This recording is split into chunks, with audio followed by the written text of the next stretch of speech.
মাগরিবের আজানের সময় খাওয়া যায় না, এই সময় মৃত ব্যক্তিদের খাবার দেয়া হয়, খাবার খেলে মৃত আত্মীয়দের খাবার দেওয়া হয় না, এ ধারণা কি সত্য? হে আল্লাহ, আপনি মুহাম্মদ সাল্লাল্লাহু আলাইহি ওয়াসাল্লামকে জান্নাতের সর্বশ্রেষ্ঠ স্থান দান করুন, এ দোয়াটি করা যাবে কিনা? মেধা বাড়ানোর কোনো আমল আছে কিনা? 4 রাকাত ফরজ নামাজের ক্ষেত্রে 2 রাকাত পড়ার পর তাশাহুদ না পড়ে দাঁড়িয়ে পড়লে করণীয় কি? জামাতে শেষ 2 রাকাত পেলে ইমামের সালামের পর আমি কি শুরুতে ছুটে যাওয়া প্রথম 2 রাকাত পড়ব নাকি শেষের 2 রাকাত মনে করে পড়ব? অনেকে বলে মাগরিবের ফরজ নামাজের প্রথম রাকাতে সূরা কদর পড়া ভালো, এ ব্যাপারে জানতে চাই। জাদুটোনা নষ্ট করার জন্য কোনো আমলও দোয়া করব? কোন আমলও দোয়া করব? নামাজের প্রথম বৈঠকে ভুলে দুরূদ শরীফ পড়লে কি সাউসেজদা দিতে হবে? আল্লাহকে স্মরণ করে আমি নামাজে কান্না করে দিয়েছি, আমার নামাজ হবে কিনা? যদি কোনো ছেলে আর মেয়ে মজার ছলে কবুল বলে তাহলে কি বিয়ে হয়ে যাবে? করোনার নতুন ভেরিয়েন্ট চলে এসেছে, দায়িত্বশীল আলেম হিসেবে জনগণকে কি পরামর্শ দিবেন? কেউ যদি কারোর জন্য আত্মহত্যা করে তার দায় কি যার জন্য আত্মহত্যা করেছেন তার উপর বর্তাবে? কোরবানির চামড়া যথাযথ মূল্য না পাওয়ায় অনেকে চামড়া নদীতে ফেলে দিয়েছেন কিংবা মাটিতে পুঁতে ফেলেছেন, এভাবে সম্পদ নষ্ট করা যায় আছে কিনা? ন্যায্য মূল্য না পেলে করণীয় কি? ইতিমধ্যে অনেকগুলো প্রশ্ন আমাদের কাছে চলে এসেছে। এর মধ্যে প্রথমে যে প্রশ্নটি আমি দেখতে পাচ্ছি সেটি হলো, ফাহিম শাহরি আপনি লিখেছেন, হে আল্লাহ, আপনি মুহাম্মদ সাল্লাল্লাহু আলাইহি ওয়াসাল্লামকে জান্নাতের সর্বশ্রেষ্ঠ স্থান দান করুন, এ দোয়াটি করা যাবে কিনা? হ্যাঁ, করা যাবে, এটা তো ভুল কোনো দোয়া নয়। এমনি রাকিব হাসান আপনি লিখেছেন, মেধা বাড়ানোর কোনো আমল আছে কিনা, থাকলে বলবেন প্লিজ। আল্লাহ তাআলার কাছে সাধারণভাবে দোয়া করবেন, গুনাহের কাজগুলো থেকে বিরত থাকবেন এবং বর্তমান যুগে বিশেষ করে মেধা বিনষ্টকারী যে সমস্ত আসক্তিগুলো আছে, সোশ্যাল মিডিয়া ইত্যাদি, মোবাইল ইত্যাদি, সেগুলো থেকে নিজেকে বাঁচিয়ে রাখবেন। এই বহুবিধ প্রচেষ্টার মাধ্যমে ইনশাআল্লাহ বিদিল্লাহ আমরা আমাদের মেধাকে বাড়াবার চেষ্টা করতে পারি। সুরাইয়া রিমি আপনি লিখেছেন, 4 রাকাত ফরজ নামাজের ক্ষেত্রে 2 রাকাত পড়ার পর তাশাহুদ না পড়ে দাঁড়িয়ে পড়লে করণীয় কি? সাউসেজদা করলে কি নামাজ হবে? উত্তর হলো হ্যাঁ, সাউসেজদা করলে নামাজ হয়ে যাবে। আপনার 2 রাকাত ফরজ 4 রাকাত নামাজের মধ্যে দ্বিতীয় রাকাতে বসাটা আপনার জন্য ওয়াজিব ছিল, সে ওয়াজিব তরক হয়েছে দাঁড়িয়ে যাওয়াতে, তাতে আপনার নামাজ নষ্ট হয়ে যাবে না, শেষে সেজদা সাউ দিলে নামাজ বিশুদ্ধ হয়ে যাবে ইনশাআল্লাহ তাআলা। এমনি মিজানুর রহমান আপনি লিখেছেন, জামাতে শেষ 2 রাকাত পেলে ইমামের সালামের পর আমি কি শুরুতে ছুটে যাওয়া প্রথম 2 রাকাত পড়ব নাকি শেষের 2 রাকাত মনে করে পড়বো? উত্তর হলো, কারো যদি প্রথম 2 রাকাত ছুটে যায়, 4 রাকাত নামাজের শেষের 2 রাকাত পান, তাহলে তিনি যখন ইমাম সালাম ফেরানোর পরে ছুটে যাওয়া রাকাতগুলো আদায় করবেন, তখন তিনি প্রথম 2 রাকাত জ্ঞান করে পড়বেন, অর্থাৎ সূরা ফাতিহার সাথে সূরা মেলাবেন। এটি করে যদি তিনি সালাত আদায় করেন, তার সালাত হয়ে যাবে। খাদিজা খানম আপনি লিখেছেন, অনেকে বলে মাগরিবের ফরজ নামাজের প্রথম রাকাতে সূরা কদর পড়া ভালো, এ ব্যাপারে জানতে চাই। মাগরিবের মাগরিবের ফরজ নামাজের প্রথম রাকাতেই সূরা কদর বা অন্য কোনো সূরা নির্দিষ্ট করে পড়ার অপরিহার্যতা কথা অথবা নির্দেশনার কথা কোরআন সুন্নাহর কোথাও নেই। তবে নবী করিম সাল্লাল্লাহু আলাইহি সাল্লাম মাগরিবের নামাজে সাধারণত একটু ছোট এবং সংক্ষিপ্ত কিরাত পড়তেন এবং যেটাকে কিসার মুফাসসির বলেছেন ফুকাহা একরাম, কর্ণিকরা একেবারে শেষের দিকে যে সূরাগুলো সেগুলো পড়তেন। শুভ হাসান লিখেছেন, জাদুটোনা নষ্ট করার জন্য কোনো আমলও দোয়া করব? কোন আমলও দোয়া করব? জাদুটোনা নষ্ট করার জন্য 3 কুলের আমল সবচেয়ে গুরুত্বপূর্ণ। সূরা ইখলাস, সূরা ফালাক, সূরা নাস 3 বার পড়ে ফু দেওয়া। এছাড়া এটার জন্য যথাযথ উপায় রুকিয়া শরঈয়া বা শরঈ ঝাড়ফুঁক যারা করেন তাদের শরণাপন্ন হয়ে বা পরামর্শ নিয়ে আমরা রুকিয়া করতে পারি ইনশাআল্লাহ। এর মাধ্যমে জাদু বা ব্ল্যাক ম্যাজিকের সমস্যা থেকে আমরা আত্মরক্ষা করতে পারবো বা এটাকে নষ্ট করতে পারবো, ব্ল্যাক ম্যাজিককে। নামাজের প্রথম বৈঠকে ভুলে দুরূদ শরীফ পড়লে কি সাউসেজদা দিতে হবে? এর উত্তর হলো যে, নামাজের প্রথম বৈঠকে যদি ভুলে দেওয়ার পরে আপনি আত্মীয়তার পর দুরূদ শরীফ পড়ে ফেলেন, তাহলে শেষে সিজদা সাহু দিতে হবে ফুকাহে আহনাফের মতে। ফুকাহে হাম্বলি যারা আছেন, হানাবেলা ফকি যারা আছেন, হাম্বলি ফকিদের মতে, সৌদি আরব উলামাদের মতে দিতে হবে না। আর হানাফি উলামা ইকরামের মতে, বাংলাদেশের বিষয়ক মানুষ হানাফি থট ফলো করে থাকেন, সেই থট অনুযায়ী সিজদা সাহু আপনাকে দিতে হবে এবং আল্লাহুম্মা সাল্লি আলা মুহাম্মদ এইটুকু বা এর বেশি অংশ পড়ে ফেললেই আপনাকে সিজদা সাহু দিতে হবে।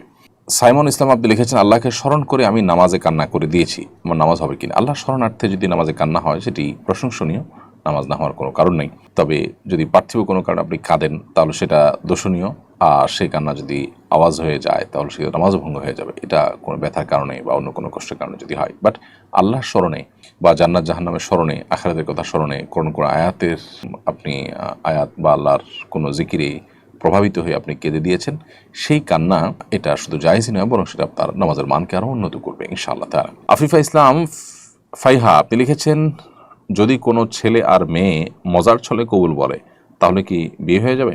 ফোকাহ হানাফের মতে প্রাপ্তবয়স্ক যদি হয় তাহলে সেক্ষেত্রে তারা দুজন সাক্ষীর সামনে এরকম করলে সেটি বিয়ে হয়ে যাবে। অবশ্য অন্যান্য উলামা ইকরামের মতে বেশিরভাগ উলামা ইকরামই মেয়েদের ক্ষেত্রে বিশেষ করে অভিভাবকের সম্মতি ছাড়া বিবাহকে বিশুদ্ধ বলেন না, তাদের মতে এটাতে বিয়ে হবে না।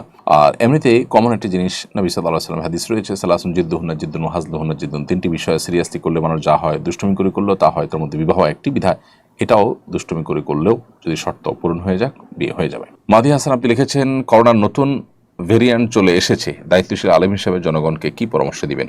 একজন মুসলমান সবসময় সতর্ক থাকবে। আমরা অবশ্যই মানুষকে বলবো যে সর্বোচ্চ সতর্ক থাকার চেষ্টা করতে হবে, তবে অহেতুক নানা রকমের আতঙ্ক সৃষ্টি করে মানুষের জীবনযাত্রাকে ব্যাহত করা এবং বৈশ্বিক কোনো চক্রান্তের ফাঁদে পা দেওয়ার মতো কাজ যেন আমরা না করি, সে ব্যাপারে আমাদের দায়িত্বশীলরা অবশ্যই ভূমিকা রাখবেন। আমরা শুধু এটুকু বলবো, যেটি আমাদের সমাজের জন্য ক্ষতিকর সেটি থেকে আমরা বেঁচে থাকবো। নিজের জন্য বা সমাজের জন্য ক্ষতিকর কোনো কিছু করা আমাদের জন্য জায়েজ নয়। আল্লাহ তাআলা আমাদেরকে বলেছেন, আল্লাহ তাআলা ইয়াইদিকুম ইলা তাহলুকা, তোমরা নিজেদেরকে ধ্বংসের দিকে ঠেলে দিও না। তো সেজন্য আমাদের আত্মরক্ষার জন্য সচেতনতামূলক প্রচেষ্টা আমাদের থাকতে হবে, সেটি রাখবার জন্য আমরা আহ্বান করব। সেই সাথে যেটি বললাম যে মানুষকে অহেতুক প্যানিক করে দেওয়ার মতো আপনার নানা রকম চাল, নানা রকম ষড়যন্ত্র পৃথিবীতে নানা সময় হয়েছে, সেরকম কোনো কিছু যেন না হয় সেদিকটা আমাদের যথাযথ কর্তৃপক্ষের দেখার দায়িত্ব।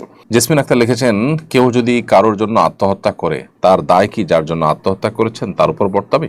না, তার দায় তার উপরে বর্তাবে না, কারণ আল্লাহ তাআলা বলেছেন ওয়াল্লাহ তাজিরু ওয়াজরাতুন উজরা উখরা, কারোর পাপের বোঝা অন্য কেউ বহন করবে না।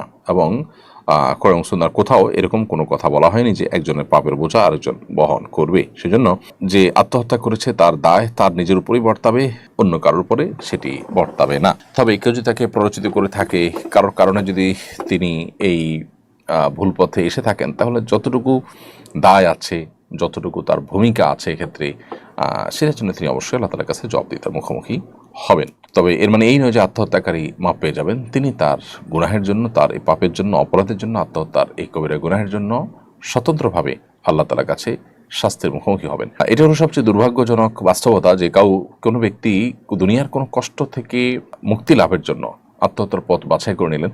দুনিয়ার কষ্ট থেকে তিনি আপাত দৃষ্টিতে মুক্তি পেলেও আখিরাতের অনন্ত অসীমকালের কষ্টের পথে তিনি পা বাড়ালেন। তাহলে কষ্ট তার আসলে আরো বাড়লো, কমলো না। এটা হলো সবচেয়ে দুর্ভাগ্যজনক বাস্তবতা। মিলিয়ে আশা আপনি লিখেছেন, মাগরিবের আজানের সময় খাওয়া যায় না, এই সময় মৃত ব্যক্তিদের খাবার দেয়া হয়। খাবার খেলে মৃত আত্মীয়দের খাবার দেওয়া হয় না, এ ধারণা কি সত্য? এটা সম্পূর্ণ ভুল ধারণা, ভিত্তিহীন কথা। এর সাথে ইসলামের কোনো সম্পর্ক নেই। দুনিয়ার সময়ের সাথে আসলে আখিরাতের সময়ের মিলও নাই। অতএব কেউ যদি মনে করেন যে দুনিয়ার সময়ের সাথে আখিরাতের সময়ের মিল আছে, সেটাও হবে একটি ভুল ধারণা।